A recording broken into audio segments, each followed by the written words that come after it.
दीड महिना उलटूनही पावसाची प्रतीक्षा, लातूर जिल्ह्यात 45% पेरण्या रखडल्या.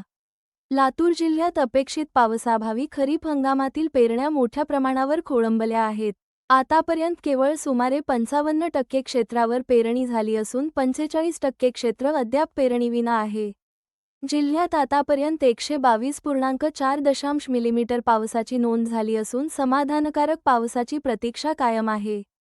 कृषी तज्ज्ञांनी 39 जुलैपूर्वी वर्तमानपत्रातील छपाईप्रमाणे सोयाबीनची पेरणी करण्याचे आवाहन केले असून पुरेसा पाऊस न झाल्यास शेतकऱ्यांवर दुबार पेरणीचे संकट ओढवू शकते. रेणापूर तालुक्यात पावसाची दडी, 26,000 हेक्टरवरील खरीप पिके धोक्यात. लातूर जिल्ह्यातील रेणापूर तालुक्यात पावसाने दीर्घकाळ दडी मारल्याने खरीप हंगाम संकटात सापडला आहे. तालुक्यात सुमारे 48,000 हेक्टरपैकी 26,000 हेक्टरवर पेरणी झाली असली तरी पुरेशा पावसाअभावी सोयाबीन, मूग, उडीद व इतर पिके करपू लागली आहेत. अनेक शेतकरी स्प्रिंकलरद्वारे पिके वाचविण्याचा प्रयत्न करत असून पुढील काही दिवसांत चांगला पाऊस न झाल्यास पिकांचे मोठे नुकसान होण्याची भीती व्यक्त केली जात आहे. निधीअभावी लातूर जिल्ह्यातील 67 शाळांची बांधकामे रखडली, 132 पैकी केवळ 32 कामे पूर्ण. लातूर जिल्ह्यात राजमाता जिजाऊ शैक्षणिक गुणवत्ता विकास अभियानांतर्गत मंजूर झालेल्या शाळांच्या बांधकामांना निधीअभावी मोठा फटका बसला आहे.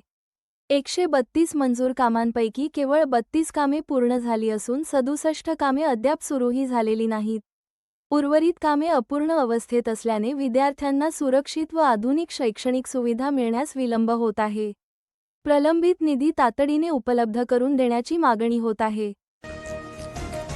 पिके पावसाच्या प्रतीक्षेत. राज्यात सरासरी सुमारे 73% क्षेत्रावर खरीप पेरणी पूर्ण झाली आहे. मात्र गेल्या 10-12 दिवसांपासून पावसाने दडी मारल्याने कापूस, सोयाबीनसह अनेक खरीप पिकांना पाण्याची तीव्र गरज निर्माण झाली आहे.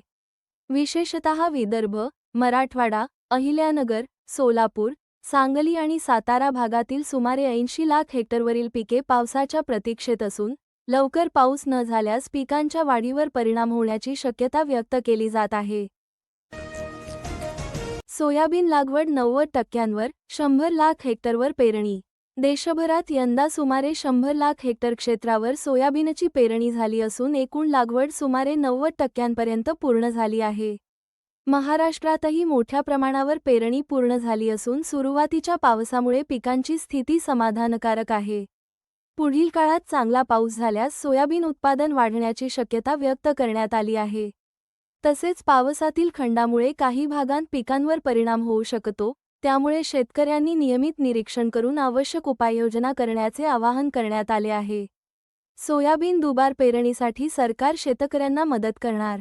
बोगस सोयाबीन बियाण्यांमुळे नुकसान झालेल्या शेतकऱ्यांना दुबार पेरणीसाठी राज्य सरकारकडून बियाणे व आवश्यक मदत दिली जाणार असल्याची माहिती महसूलमंत्री चंद्रशेखर बावनकुळे यांनी दिली.